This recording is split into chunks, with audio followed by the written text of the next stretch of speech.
Hello everyone, last जो discussion था अपना आई थिंक रेजिस्टेंस के क्वेश्चन करा लिए थे ना, और based on R equal to rho L upon to rho L upon A, है ना। फिर अपना डिस्कशन किया था कि R directly proportional to L और R inversely proportional to 1 upon area, है ना। ये तो सर हमने देख लिया था और इसमें क्वेश्चन भी आई थिंक आपको समझ आया होगा, थोड़ा बहुत नहीं आया था, आया होगा। उसके बाद देखो क्या देखते हैं, उसके बाद मैं आपको एक डिस्कशन बताता हूँ। एक टर्म रहता है अमीटर, है ना। अमीटर गैल्वेनोमीटर बताया था ना आपको, नहीं बताया था? देखो हाँ, आप नहीं थे आई थिंक क्लास में। देखो एक टर्म होता है अमीटर। अमीटर से अपने क्या मेजरमेंट करते हैं सर? अमीटर से एक मेजरमेंट करते हैं सर करंट। एक टर्म रहता है सर गैल्वेनोमीटर।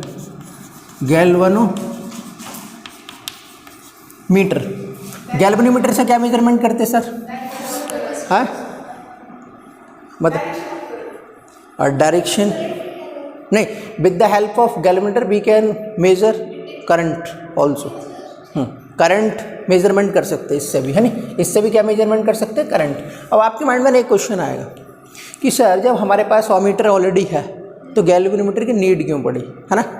अमीटर से भी करंट मेजरमेंट कर सकते हैं, गैल्वेनोमीटर से फिर हमको नीड क्यों पड़ी? तो मैं बता दूँ, ये अगर आपके पास जो अमीटर है ना, अगर आपको large amount of current measurement करना है, क्या मेजरमेंट करना है? लार्ज अमाउंट करंट का मेजरमेंट करना है तो विल यूज अमीटर। अगर आपको small amount of deflection of current, मतलब बहुत ही स्मॉल या माइन्यूट करंट कैलकुलेट करना, milli ampere, nano ampere, micro ampere, तो आप इसके थ्रू किसकी यूज़ करते हैं? गैल्वेनोमीटर का। नहीं समझा? तो आपको बोलेंगे इसके थ्रू आप small amount of current we can measure, है ना। इसके हेल्प से आप क्या कर सकते हैं? मेजर कर सकते हैं गैल्वेनोमीटर की हेल्प से। अब दूसरा क्या है कि सर आप गैल्वेनोमीटर से ना आप 2 थिंग्स फॉर्म कर सकते हैं। क्या सर आप गैल्वेनोमीटर से वोल्टमीटर फॉर्म कर सकते हैं? यस। गैल्वेनोमीटर से अमीटर फॉर्म कर सकते हैं? यस। तो कैसे फॉर्म कर सकते हैं कि अगर मान लो आपके पास गैल्वेनोमीटर है और आपको फॉर्म करना है क्या? अमीटर। तो क्या करते हैं सुनो, तो जब भी आपके पास गैल्वेनोमीटर है तो एक ऐसा एलिमेंट कनेक्ट करते हैं कि गैल्वेनोमीटर से आप क्या बना सकते हैं? अमीटर, और उसी से वोल्टमीटर। आपके लिए कंडीशन है कि एक आपको रेजिस्टेंस की नीड होती है। किसकी?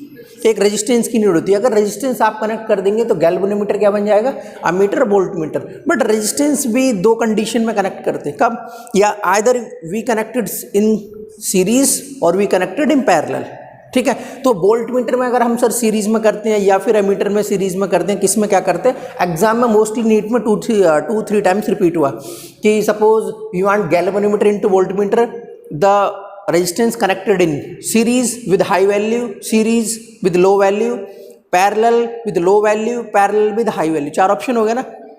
या फिर तो आप थोड़ा सा ध्यान से देख लो कि गैल्वेनोमीटर को अगर आप अमीटर में फॉर्म करना है या फिर वोल्टमीटर में फॉर्म करना है तो कैसे करते हैं? तो वोल्टमीटर एक्चुअली क्या मेजरमेंट करता है? वहाँ का पोटेंशियल। पता है ना आपको, 2 पॉइंट का ड्रॉप या 2 पॉइंट का पोटेंशियल डिफरेंस कितना है। करंट एक्चुअली क्या, जो अमीटर होता है वो उस वाले पॉइंट का या उस वायर में या उस मटेरियल में how much current is flowing. तो देखो अगर मान लो आपके पास ये गैल्वेनोमीटर है ना, तो मैं केस 1 देख रहा हूँ। मान लो केस 1, आपको क्या फॉर्म करना है? गैल्वेनोमीटर से क्या फॉर्म करना है? अमीटर फॉर्म करना, ठीक है। शॉर्ट में लिखा हूँ मैं, गैल्वेनोमीटर से अमीटर फॉर्म करना। तो क्या, व्हाट शुड आई डू? तो ये मान लो गैल्वेनोमीटर है ना, गैल्वेनोमीटर अगर आपको अमीटर फॉर्म करना है तो क्या करना है आपको? ये लो देखो,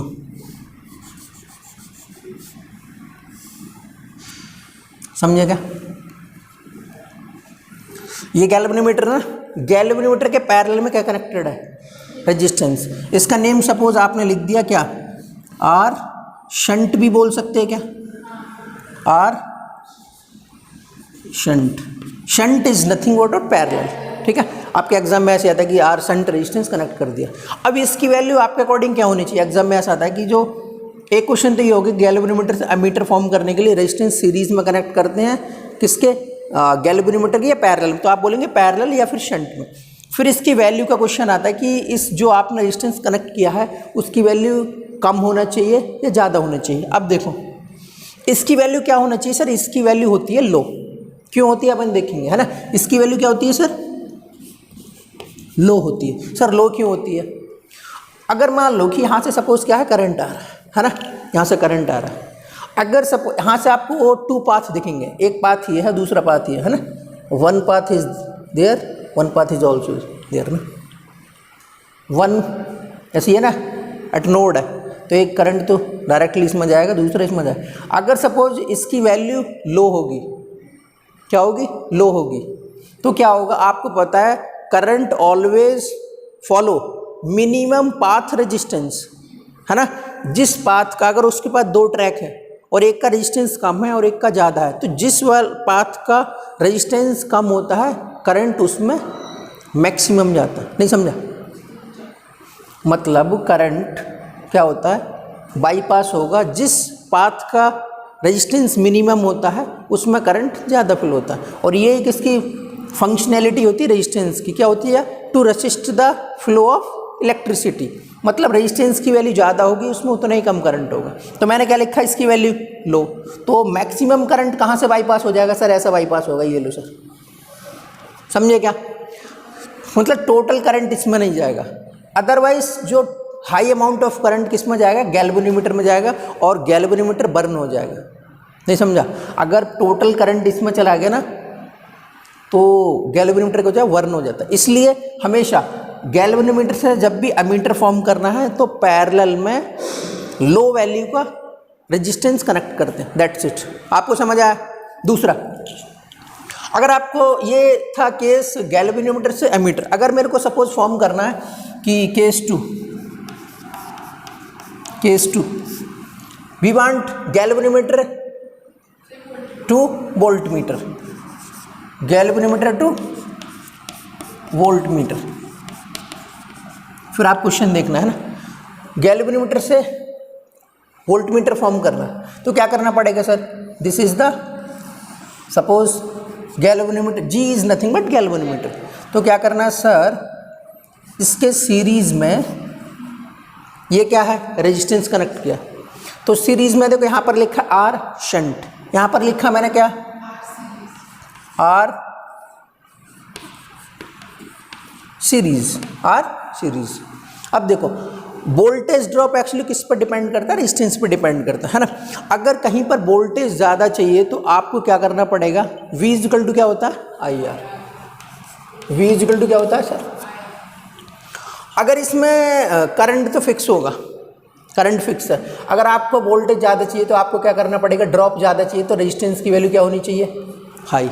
मतलब अगर आपको किसी पॉइंट पर पर्टिकुलर एक पोजीशन पर आपको हाई वोल्टेज ड्रॉप चाहिए, हाई वोल्टेज चाहिए, तो वहाँ का resistance should be very high. तो ये सीरीज है, इसकी वैल्यू क्या होनी चाहिए सर हाई।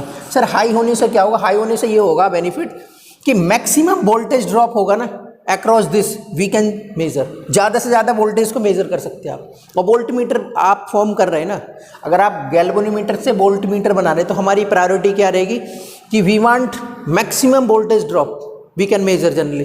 तो इसलिए गैल्वेनोमीटर से अगर आपको वोल्टमीटर फॉर्म करना है तो सीरीज में high value of resistance generally we connected, ठीक है। So that is the main point of galvanometer, how we can convert galvanometer into voltmeter or voltmeter in galvanometer into voltmeter or galvanometer into ammeter.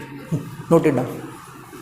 NEET में I think 4-5 times आया है। अब इसमें देखो confusion क्या रहेगा, ऑप्शन बहुत अच्छे फ्रेम करता है वो, क्या करता है, क्योंकि 4 ऑप्शन कन्फ्यूजिंग है कि गैल्वेनोमीटर से एमीटर फॉर्म करना है, तो 2 ऑप्शन देगा कि resistance connected in series with low value, दूसरा option resistance connected in series with high value, फिर थर्ड ऑप्शन देगा resistance connected in parallel with low value, fourth option देगा resistance connected in parallel with high value. अगर थोड़ा सा भी मतलब आपको माइंड में क्या तो समझ लो, है ना। तो आपको ना ये पॉइंट याद रखना कि जब आप गैल्वेनोमीटर फॉर्म करेंगे तो अगर आप इसकी वैल्यू क्या रखेंगे, लो रखेंगे, सो दैट टोटल करंट इसमें नहीं जाना चाहिए गैल्वेनोमीटर। अगर गैल्वेनोमीटर में गया, अगर मान लो बाई चांस थोड़ा सा ये, अदरवाइज मैं आपको ऐसे ही बता सकता हूँ कि ये लो करते हैं, मैंने क्यों एक्सप्लेन किया है ना, लो क्यों प्रीफर करते हैं। अगर हाई रखने से क्या हो जाएगा, अगर सर आप यहाँ पर हाई प्रीफर करेंगे ना, हाई प्रीफर करेंगे तो टोटल करंट यहाँ पर हाई है, इसका रेजिस्टेंस भी होता है ना इंटरनल रेजिस्टेंस, तो क्या होगा, अगर आपने हाई रखा ना तो टोटल करंट हाई वाले पाथ में थोड़ी जाएगा करंट, टोटल करंट इसमें बाईपास हो जाएगा। और जब इसमें गैल्वेनोमीटर में टोटल करंट चला जाएगा ना, उसकी रेटिंग से भी ज़्यादा जाएगा, तो फिर क्या होगा, गैल्वेनोमीटर बर्न हो जाएगा, वो डिवाइस ही खराब हो। इसलिए generally we prefer low value. इसमें क्या करते हैं सर, ये गैल्वेनोमीटर है, गैल्वेनोमीटर से वोल्ट मीटर करना है, वोल्टेज मेजरमेंट के लिए करंट तो इसमें सेम रहेगा, लेकिन आपको रेजिस्टेंस की value should be very high.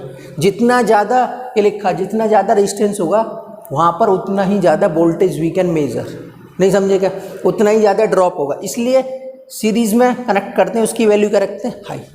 Note it down, note करके रखना, वेरी वेरी इंपॉर्टेंट पॉइंट है ना।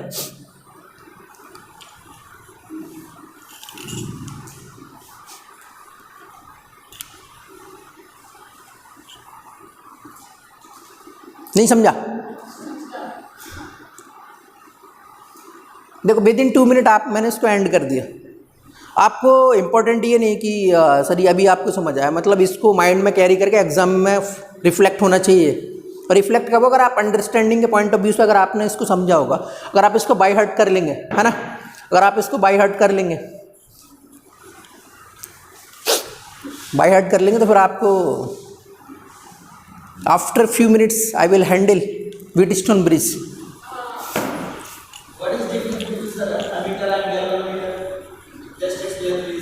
You can observe clearly in case of ammeter.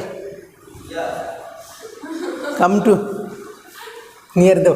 In case of ammeter, we can measure current. हाँ, but galvanometer, with the help of galvanometer, we can also use current. But difference is, because we have already ammeter, then what is the need of galvanometer? Because both are the measuring of current. But small difference is, with the help of ammeter, we can measure a large amount of current, we can current, हाँ, but we want a small or minute deflection of current, small current like a nano ampere, micro ampere, so we can't use with the help of ammeter. So we go for generally a small amount of current, we generally go for galvanometer. Yes, जैसे like a nano ampere, that means 10 की power -3 ampere और 10 की power -6 micro ampere. That is infinitesimal you can say. In the term of mathematics. Yes. Noted क्या? Wheatstone bridge concept is very famous for NEET. And it is also important for board also, sir. हाँ. Okay. Then it is very very important for the 5-star rating. NEET. 2023. 2023. Yes. It is very important. Copied na? Sir, 1 minute please. If we use galvanometer and the resistance are given in series, yes, then electricity current you can say produced in high or low, है ना? Your question is कि suppose we are putting a resistance in series with galvanometer. This is a very silly question. Suppose you are asking na कि if the value of resistance is high, the current should be minimum. As we are increasing the value of R, है ना, with the help of I is equal to V upon R ना, तो I is inversely proportional to R, increasing the decrease. When resistance is very large, current is decreasing, and when if suppose resistance is very high, the current should be negligible or very minimum. Because it is a reciprocal. Yes, inversely effect.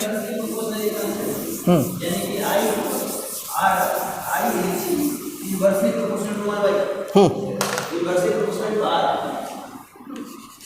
Wheatstone. Write down. Just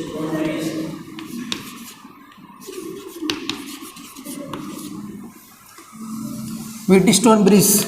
You can put the 5-star rating. ठीक है, तो Wheatstone bridge, है ना। Generally they ask in Wheatstone bridge with the help of 4 arms, है ना। इसके help से आप क्या कर सकते हैं कि एक अननोन रेजिस्टेंस की वैल्यू वी कैन फाइंड, है ना। क्या कर सकते हैं sir, with the help of Wheatstone bridge we can find out unknown resistance की वैल्यू फाइंड आउट कर सकते हैं। That is the main function of Wheatstone bridge. तो सर इसका स्ट्रक्चर कैसा होता है, कुछ ऐसा होता है, देखो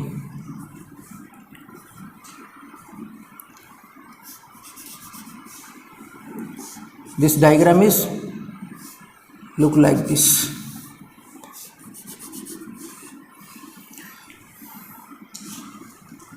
अभी मैं एक्सप्लेन करूंगा तो आपको कंफ्यूज हो जाओगे, sir which one is correct, है ना, विच वन इज करेक्ट, है ना, कौन सा एग्जाम में रहेगा और कौन सा। अब ये देखो,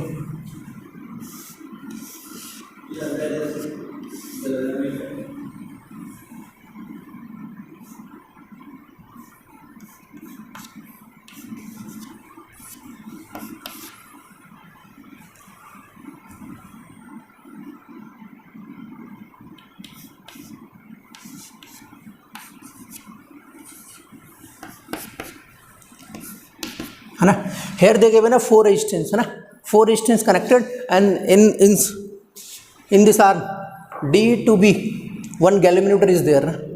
तो यहाँ से मेनली क्या करते, बी अप्लाइड है सप्लाई, यहाँ से करंट फ्लो होगा, है ना। करंट फ्लो होने के बाद क्या है, इस वाले आर्म्स और इसमें आएगा, फिर का जो भी डिफ्लेक्शन होगा स्मॉल अमाउंट या अननोन, मतलब इसमें से 4 कितने, how many resistance there 4 P Q।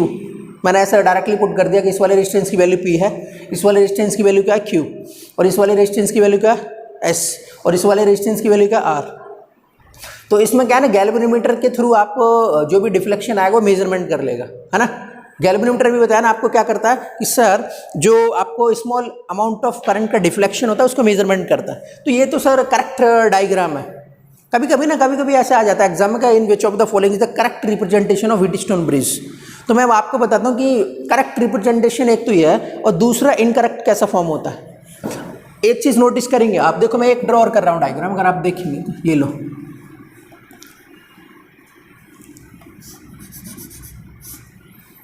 मैं एक बार कहीं ऐसे ही डील कर रहा था व्हीटस्टोन ब्रिज, तो एक महान प्राणी बोला सर आप गलत पढ़ा रहे। तो मैंने गलत पढ़ा रहा, आप सही बता दो। बोला सर व्हीटस्टोन ब्रिज ऐसा होता ही नहीं।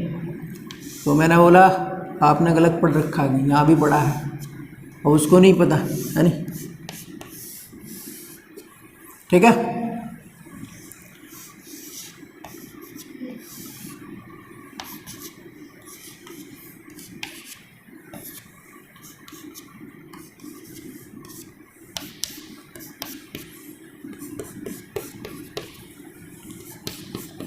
अब आपको थोड़ा सा डिफरेंस क्लियर हुआ होगा, है ना, कि गैल्वेनोमीटर कौन सा करेक्ट, हाँ नहीं, हॉरिजॉन्टल और vertical there is no concept of horizontal vertical, small differences. Suppose we are providing a supply from this point and this point, यही है ना सप्लाई, अरे पॉजिटिव का ना, ये दिस इज पॉजिटिव, तो हेयर इज पॉजिटिव ना, हेयर इज नेगेटिव। जिस पॉइंट पर आप सप्लाई कनेक्ट करो उसी पर गैल्वेनोमीटर लगा दिया ना आपने, तो वी कांट यूज, तो ये मेजरमेंट कर सकता है कि नहीं, वो सप्लाई का ही मैं बताएगा ना आपको। अरे जिस टर्म में, जैसे एप्पल का एग्जांपल देता हूँ मैं, है ना, जैसे ये एप्पल है, जूम कर लो, इसको मेरे को कट करना है ना, तो अगर मैं ऐसे कट करूँगा तो मेरा फिंगर कट हो जाएगा ना। अगर आप ऐसे इसको कट करेंगे तो फिंगर कट हो जाएगा, लेकिन करेक्ट वे क्या है, इसको ऐसे करो और ऐसे कट कर दो, यही है। अगर आप इसको इसमें आपको डिफ्लेक्शन चाहिए करंट का मेजरमेंट के लिए, तो क्या करना, अगर आप इसी पॉइंट पर ही सप्लाई दिया आपने, है ना, यहाँ से करना और यही आप मेजरमेंट करें, तो कोई मीनिंगलेस होगा ना फिर, तो फिर क्या होगा, शॉर्ट सर्किट हो जाएगा। लेकिन आपने देखो सप्लाई यहाँ पर दिया, मेजरमेंट यहाँ कर रहे हैं, तो ये करेक्ट रिप्रेजेंटेशन है इसका व्हीटस्टोन। मैं 3-4 डायग्राम और ड्रॉ कर सकता हूँ, है ना।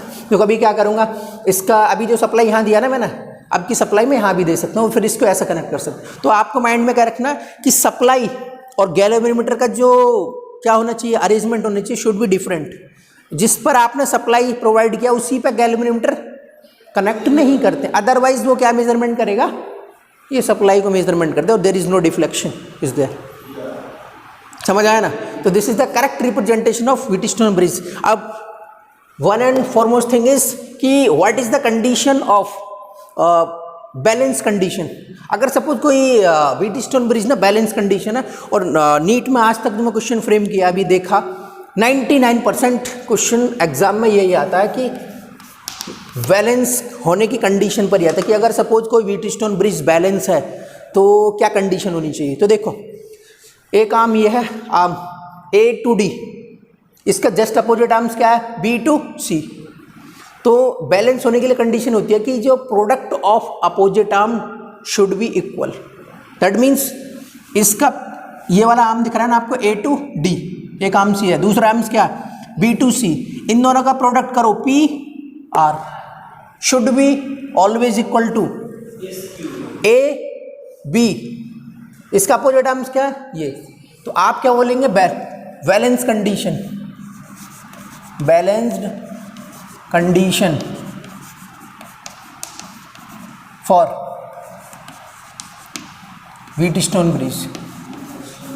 व्हीटस्टोन ब्रिज क्या होता है सर? प्रोडक्ट ऑफ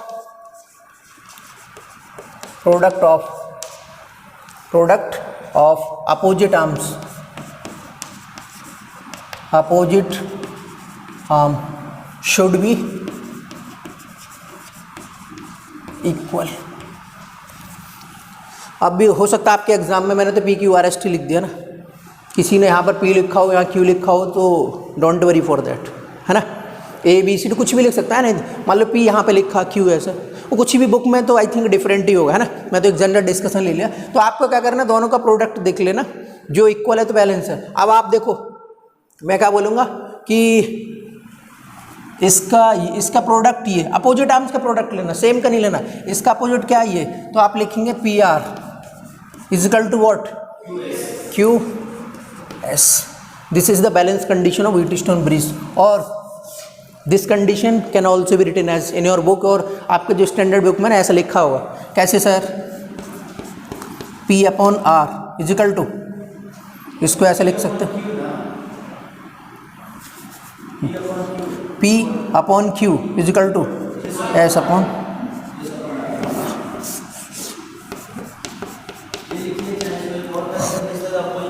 नहीं इतना ही है। तो नोट इट डाउन, आपको ये फॉर्मूला, आपको व्हीटस्टोन ब्रिज में बाकी एक ही कंसेप्ट माइंड में रखना, for balance condition of Wheatstone bridge the product of opposite arm should be equal. Okay, हाँ कौन सा, दिस इज अ रॉन्ग ना, है ना, but you should copy it both of them, क्योंकि हमको अपनी मिस्टेक पता होना चाहिए ना कि व्हाट इज द मिस्टेक।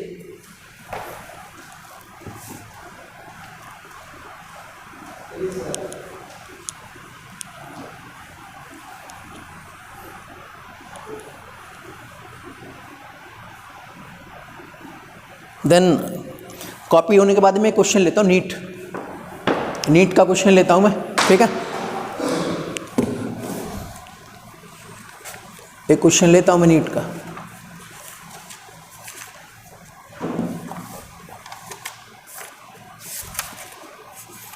आप बोलेंगे सर क्या मस्त क्वेश्चन लिया आपने, है।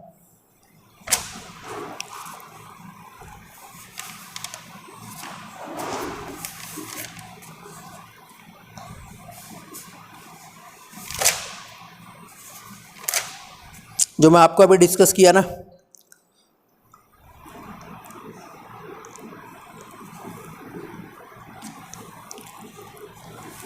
एक क्वेश्चन लेता हूं मैं, कॉपीड क्या, आप बोलोगे सर क्या ये क्वेश्चन है आपका 2000 में आया है ना नीट, उससे पहले तो नीट तो नहीं था, AIPMT नाम था, है ना। देखो क्वेश्चन मैं लेता हूँ,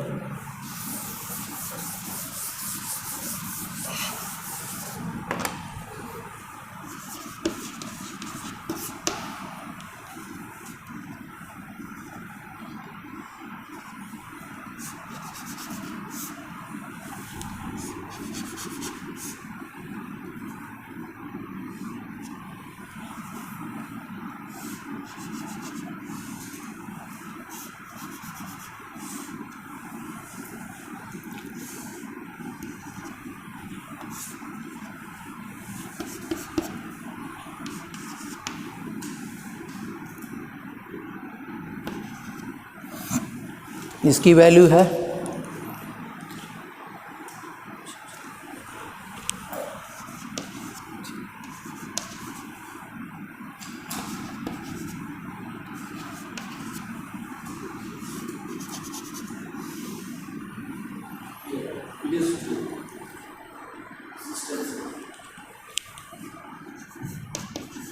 ठीक है। And just you have to find out what is the value of R A B, मतलब आपको total equivalent resistance find out करना है between the terminal A and B. Okay, and option are this, first option is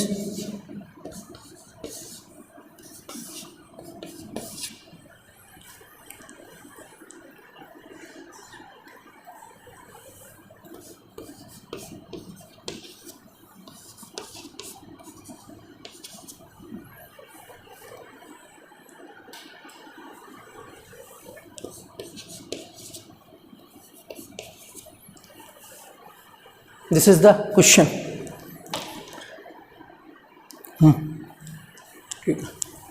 Can I erase of this part?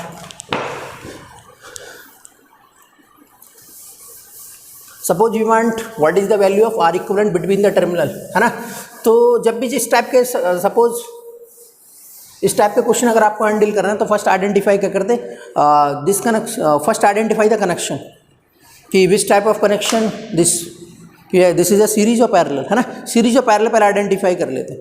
अब आप जब देखेंगे तो फिर क्या करना पड़ेगा आपको, सीरीज के लिए क्या होना चाहिए, करंट शुड बी सेम, है ना, आपको एक्सप्लेन किया था मैं। और पैरेलल की क्या होना चाहिए sir, current should be different and 2 point should be common, 2 point should be common and current should be different. Okay, अब देखो अगर आप विदाउट उसके करना चाहे, मतलब इसको व्हीटस्टोन ब्रिज के थ्रू करेंगे तो वेरी इजी है, अदरवाइज आपको ये नहीं समझ आएगा कि सर इसमें सीरीज कौन सा पैरेलल कौन सा है ना। तो क्या है ना, व्हीटस्टोन ब्रिज का एक बेनिफिट ये है कि अगर अननोन रेजिस्टेंस की अगर 2 पॉइंट के बीच में अगर ऐसा कुछ क्वेश्चन गिवन है ना, ये नीट 2000 में आया, तो अगर आपको करना है तो देखो क्या करना पड़ेगा, है ना।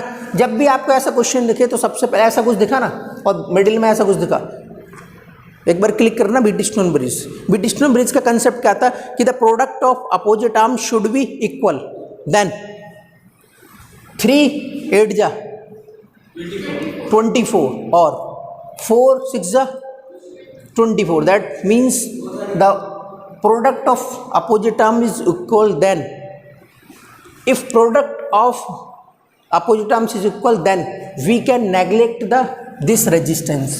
समझ आएगा, अगर मिडिल में ऐसा कुछ रेजिस्टेंस है तो मतलब आपका हाँ ऐसा कुछ वो है तो क्या कर सकते हैं, इस वाले रेजिस्टेंस को आप नेग्लेक्ट कर सकते हैं, मतलब आपको ये डराने के लिए लगाया जाता है, समझे क्या। लेकिन ये कब रिमूव करना है आपको,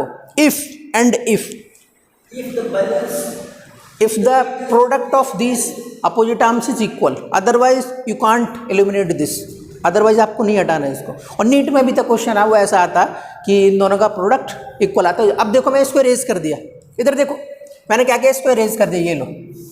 अब तो आपका this is a very simple question ना, देखो 3 ये इसमें जाएगा और इसमें जाएगा, 3 + 4 कितना होता है 7, 6 + 8 कितना होता है 14। तो इसको देखो रीड्रॉ में ऐसा कर सकता हूँ का डायग्राम, देखो ऐसा कुछ हो गया, ये लो।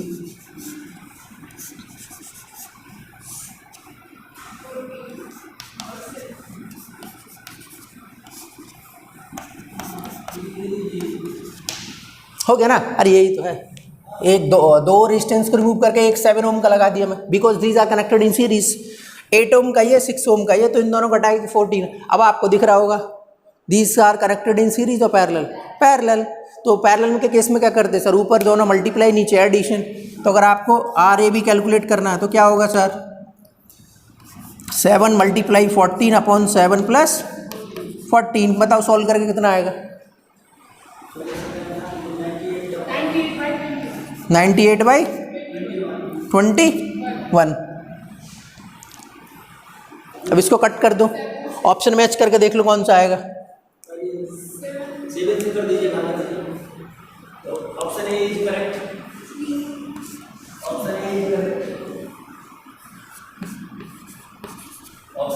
Sir. Yes, option A should be right, your right answer. This is the NEET 2000 this question came in NEET 2020. In the middle term, the Yes. resistance are given, Yes. the current are given. We can neglect because they are in the Wheatstone bridge are balanced. Yes. Yes, because in this case the Wheatstone bridge is balanced. In balanced condition we can illuminate the middle resistance. Okay. This is the fact. This is the main point of this whole discussion. Balance नहीं हुआ तो फिर नहीं, we can't replace, समझे ना.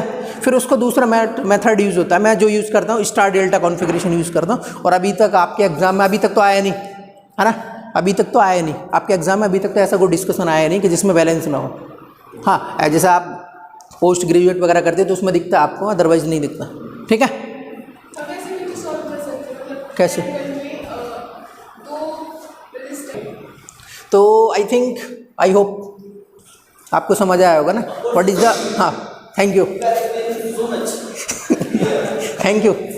तो ये जो एक्सप्लेनेशन आपको समझ आया कि what is the balance condition of Wheatstone bridge and how we can find out the resistance between the two terminal है. तो एक क्वेश्चन और अपने हैंडल करते हैं. आपको समझ आया ना. तो एक क्वेश्चन आया था अभी, मैं एक मेरे पास क्वेश्चन है और आई थिंक आप देख भी सकते हैं. ऐसा कुछ कितना अच्छा क्वेश्चन है. अगर आप देखेंगे बोलेंगे सर क्या, और ये नीट 2005 में आया है ना, नीट 2005 में क्वेश्चन रहा ये.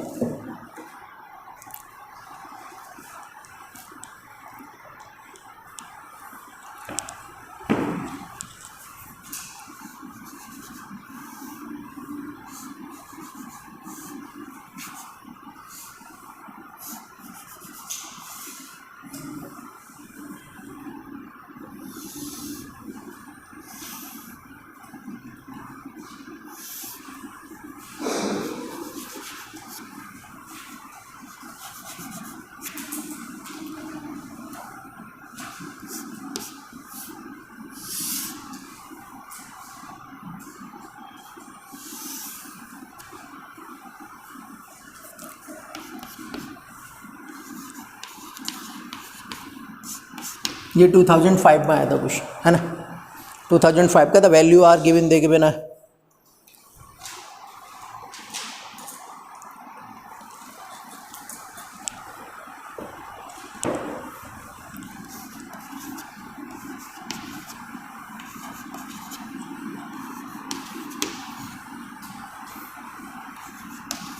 This is the value they given. Okay.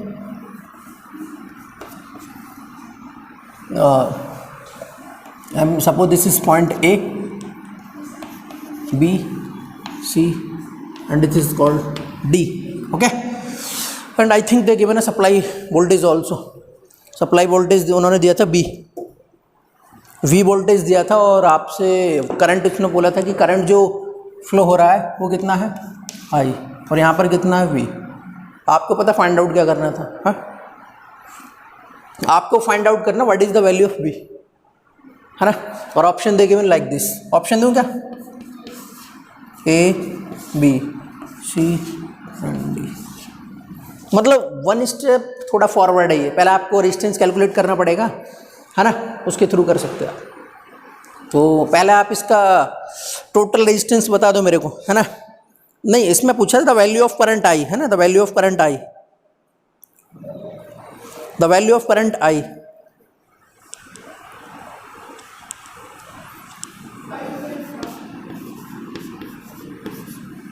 ये 9/35V और यहाँ पर जो सप्लाई वोल्टेज V गिवन है ना, ये है.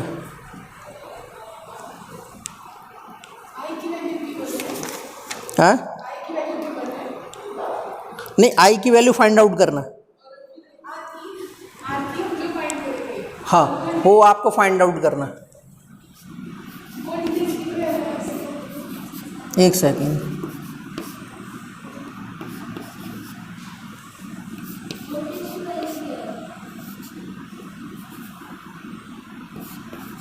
वोल्टेज की वैल्यू V गिवन है तो V के टर्म से ही आई है. मतलब हाँ, ये वोल्ट जो सप्लाई वोल्टेज है आपको V गिवन है और हमको पता ना V इक्वल टू IR होता है. देखो आई इजकल टू क्या होता है, आपको फाइंड आउट क्या करना है, आई, आपको ये आई फाइंड आउट करना। Then we will use Ohm's law. Ohm's law क्या होता है सर, ओम्स लॉ होता है V equal to I R. R आप किसकी हेल्प से फाइंड आउट करेंगे, व्हीटस्टोन ब्रिज के थ्रू, राइट। आर तो वैसा आ जाएगा, V ऑलरेडी गिवन है कितना V, तो अगर आपको आई इजकल टू ऐसे we can write here V upon R. R find, V की वैल्यू V है, आर की वैल्यू यहाँ से फाइंड आउट करो, ऑप्शन मैच कर जाए। हाँ एब्सोल्युटली करेक्ट। चलो आंसर बताओ, पहले कॉपी कर लो एक बार, उसके बाद देखते हैं अपन, है ना, उसके बाद डिस्कशन करते हैं। मैं इसको रीज करता हूँ कि what is the correct answer.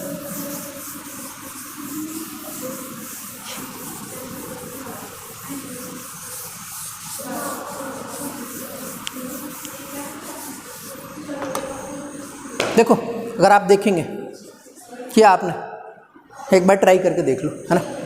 हाँ आपको क्या यूज़ करना है, आपको फाइंड आउट क्या करना है, देखो आपको फाइंड आउट करना आई, आपको आई की वैल्यू फाइंड आउट करना। V की वैल्यू कितना गिवन है सर, V, तो with the by Ohm's law, Ohm's law क्या होता है, by Ohm's law, Ohm's law के थ्रू क्या होता है, V equal to I R, we want I, तो आई इजिकल टू क्या लिख सकते हैं आप, अगर आपको R की वैल्यू फाइंड आउट किया, उसको डिवाइड कर देना, वही आंसर कर दे। अब R की वैल्यू कैसे फाइंड आउट करेंगे, इधर देखो, suppose first look at this diagram, here the value is 4, here is 3, 4 3 जा 12 एंड 2 6 जा 12, तो this is the condition of what, balance Wheatstone bridge. In case of balance Wheatstone bridge we can neglect this branch, ये लो, right ना, we can remove. Then 4 ohm and 2 ohm are connected in what, series, and 6 ohm and 3 ohm are connected in series, so we can redraw diagram something like this.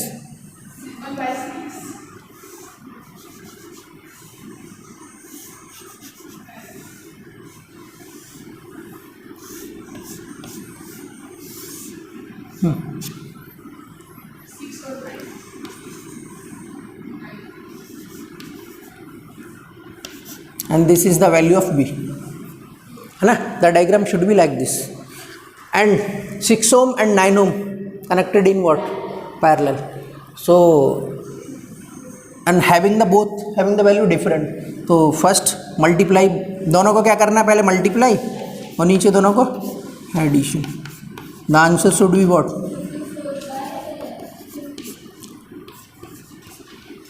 समझेगा, this is the value of R, है ना। अब आपको find out क्या करना है, I, are की value आ गई ना आपके पास,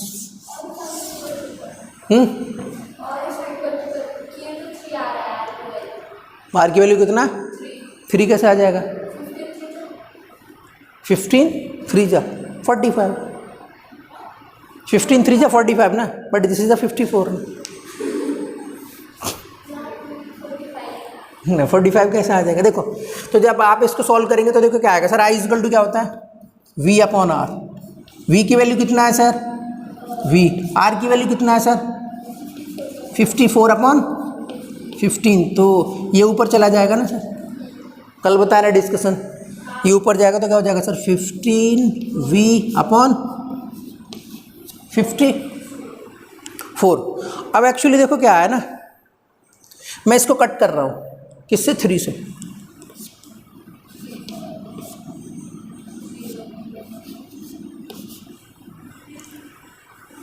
नहीं समझा, तो answer should be 5 upon 18, this is the correct answer and option D will be the right answer.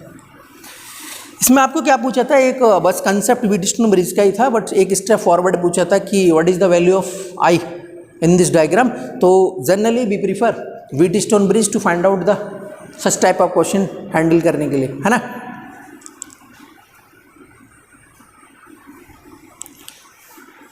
तो आई थिंक इसमें जो आइडिया है कि 6 ohm and 9 ohm connected in parallel, so just calculate the value of R and they already given what, V, with the help of Ohm's law, V is equal to IR, I is equal to V upon R, put the value of R, then you will get the answer is 5 upon 18, and this question came in 2005 है ना. तो I think this is sufficient for Wheatstone bridge. Only you can remember one simple point है ना, कि in case of Wheatstone bridge suppose the product of opposite arm should be equal, then we can neglect middle resistance को, we can neglect है ना. और neglect करने के then automatically क्या क्वेश्चन विल बी ईजियर, मतलब ईजी हो जाता है क्वेश्चन, और सीरीज पैरेलल लगा के सॉल्व कर सकते हैं रेजिस्टेंस में. ठीक है, तो एक बार देख लो आप इसको. If you have any doubt you can ask me. बताओ. और अगर सिर्फ ऐसे ट्रायंगल लिया होगा तो उसमें ना दो पैरेलल में रहते हैं और एक सीरीज में रहता है. दो एक नॉर्मल ट्रायंगल के बिना, तो हाउ वी कैन सॉल्व है. पहले कॉपी कर लो, इसके बाद देखता हूँ है ना. कॉपी कर लो, वो क्वेश्चन आया है, टेंशन मत लो, मैं करा हूँ है, टेंशन मत लिया करो है ना. सर क्या होगा क्या नहीं होगा है ना. एक है क्वेश्चन, ये जो आप क्वेश्चन पूरा 1999 का है ना, जो आप क्वेश्चन पूछ रहे हैं ना, सेम क्वेश्चन केम इन 1999. तो आई थिंक कॉपी कर लिया होगा, मैं इसको रेस करता हूँ.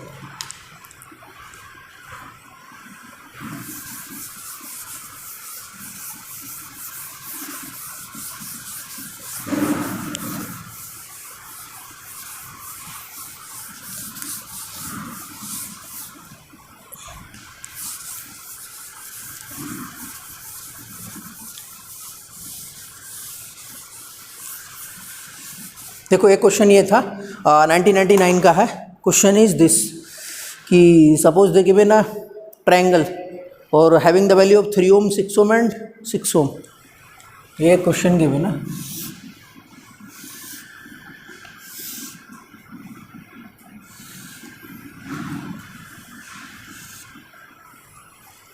क्वेश्चन कुछ ऐसा है.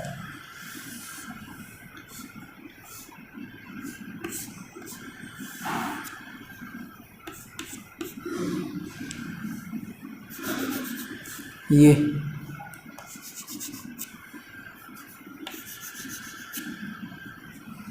उसका नेम भी लिखा है. ये सपोज करंट आई है और यहाँ से कितना जा रहा है, आई करंट जा रहा है. ठीक है, और इसकी जो वैल्यू है वो है 4.8. कितनी है, यहाँ पर जो बैटरी लगाया, जो बैटरी कनेक्ट किया वो 4.8 वोल्ट की बैटरी है. इसकी रेजिस्टेंस की वैल्यू है 3 ohm 6 ohm एंड 6 ohm. इसकी वैल्यू है 3 ohm 6 ohm and I think 4 ohm. क्या नहीं 6 ohm इतना. इसकी वैल्यू भी 6 ohm है. आपको फाइंड आउट क्या करना था, एक्चुअली ऑप्शन ये था है ना. अगर मैं ऑप्शन की बात करूं तो ये है, और वेरी इजी क्वेश्चन है. देखो इसमें क्या क्या गिवन है. फर्स्ट आंसर 1.6, दूसरा 2, पहला ऑप्शन है 1.6 एम्पियर, सेकंड 2 एम्पियर, और एक ऑप्शन है 0.32 एंड 32, 0.32 एम्पियर और 3.2 एम्पियर. और ये क्वेश्चन है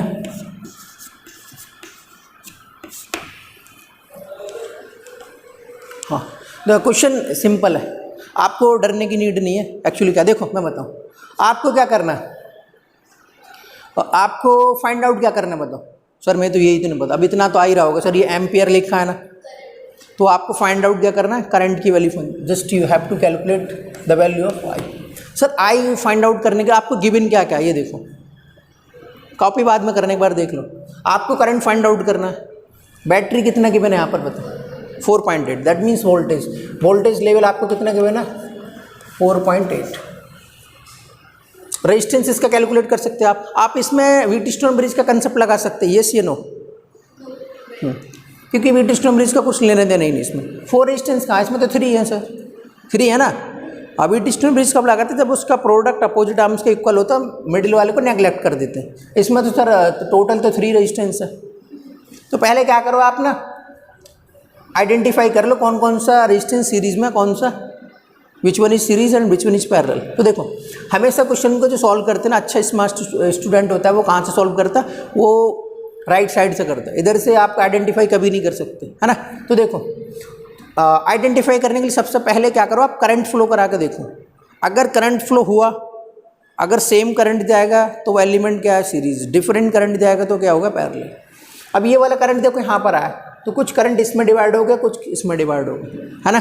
suppose call it as I1, this is called I2। ये वाला I2 करंट सेम इसमें जाएगा ना, आपको दिखा के।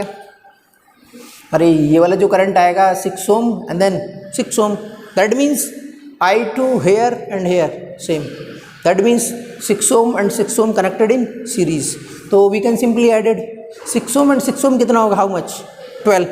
तो आप क्या कर सकते हैं, इसको 2 रेजिस्टेंस रिमूव करने के बाद आप एक रेजिस्टेंस लगा सकते हैं हैविंग द वैल्यू 12 ओम। नहीं समझा? तो देखो इसका डायग्राम फिर कैसा बनेगा, इसका डायग्राम कुछ ऐसा बनेगा सर। अगर मैं एकदम स्ट्रक्चर वाइज बात करूं तो इसका डायग्राम कुछ ऐसा बनेगा सर। ये लो मैंने ड्रॉ कर देता हूँ।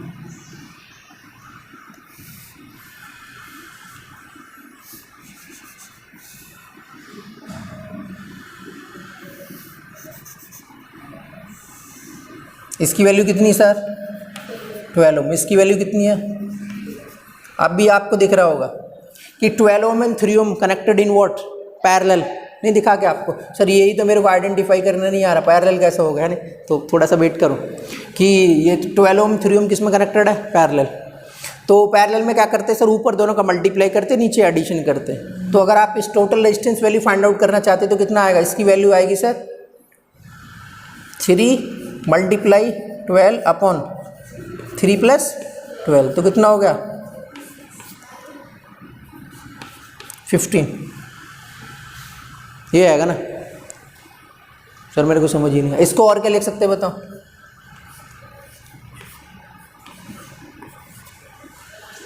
ऐसा लिख सकते हैं क्या इसको, हाँ we can, obviously we can write the value of R is 12 upon 5 ohm. Okay, तो this is the value of what, R। The value of R is 12 upon 5 ohm. अब आपको देखो V ऑलरेडी गिवन है, R given है,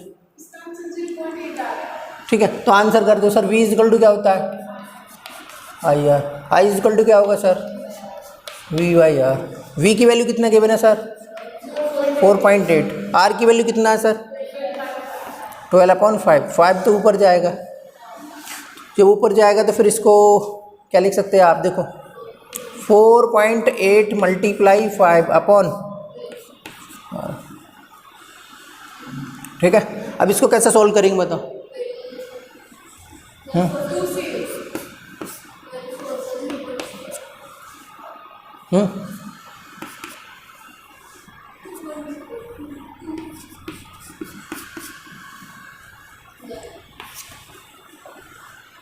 नहीं आएगा ये,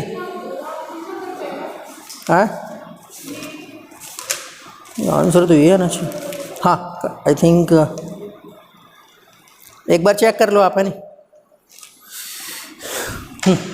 2 ampere should be right answer.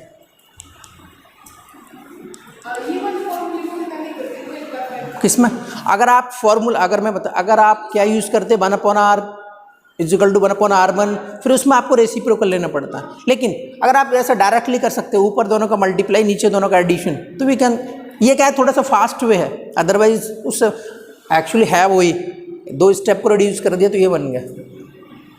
अब आप बताओ ये आपको समझ आएगा, यस या नो, नहीं समझा, ठीक है। एक बार कॉपी कर लो, अच्छा क्वेश्चन था ये।